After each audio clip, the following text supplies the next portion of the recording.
來看南投縣文化局辦山城厝內學台語的活動，替大人來開台語字的課程，嘛用台語講故事給囡仔聽，大人囡仔都會當做伙來學台語。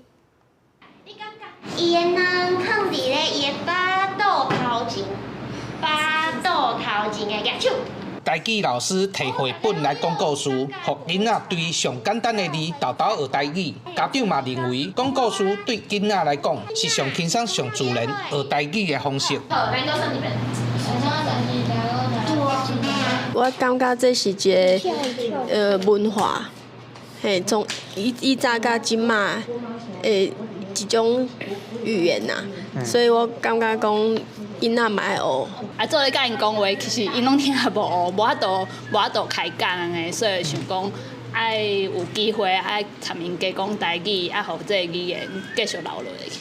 因為囡仔大人攏愛聽故事嘛，用一個故事吼做一個引起動機啦。南投縣文化局配合文化部台語家庭的計劃，嘛特別開大人學台語的課程，互更較儕人毋淨會曉講台語，嘛會當捌台語字。啊，無閣得用吼，久落會袂記哩，啊，就是愛逐練逐講啦。